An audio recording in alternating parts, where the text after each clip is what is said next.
तो कहानी इस वक्त एक बहुत ही दिलचस्प मोड़ पर आ गई है। एक तरफ पूरा काराबे खानदान बिखरा हुआ है, फुरात और गुल जा चुके हैं जी और दूसरी तरफ दिलान है जो सब कुछ समेटने की कोशिश कर रही हैं। बिल्कुल। लेकिन मजे की बात यह है कि बारान जो खानदान का सरबराह है वो इस मिशन में उनके साथ खड़ा नजर नहीं आ रहा। और यही तो कहानी का असल मरकज है। ये सिर्फ मियाँ बीवी की कोई आम बहस नहीं है। ये यूं समझें कि खानदान को बचाने के दो बिल्कुल मुख्तलिफ नजरियात का टकराव है। सही। बारान का नुक्ता नज़र बहुत प्रैक्टिकल है। वो साफ कहता है, दिलान, जिंदगी में हर ख्वाब सच नहीं होता।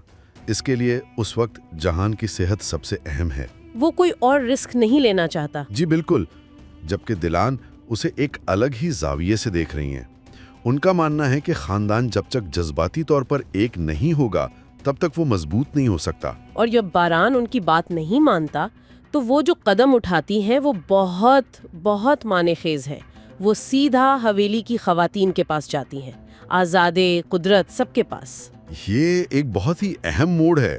मतलब ये हवेली की जो रिवायती साख्त है ना, उसको चैलेंज करने वाली बात है। हाँ, जहाँ हमेशा मर्द फैसले करते हैं। सही। यहाँ दलान खवातीन को एक ताकत के तौर पर इकट्ठा कर रही हैं। जब वो कहती हैं हम कराबे खवातीन इसमें मुदाखलत कर सकती हैं, तो ये सिर्फ फुरात को वापस लाने की बात नहीं है। ये खानदान में औरतों के किरदार को एक नई शक्ल देने की बात है। बिल्कुल। और आजादे का जवाब, शाबाश मेरी बेटी, वो इस तब्दीली पर एक मोहर लगा देता है।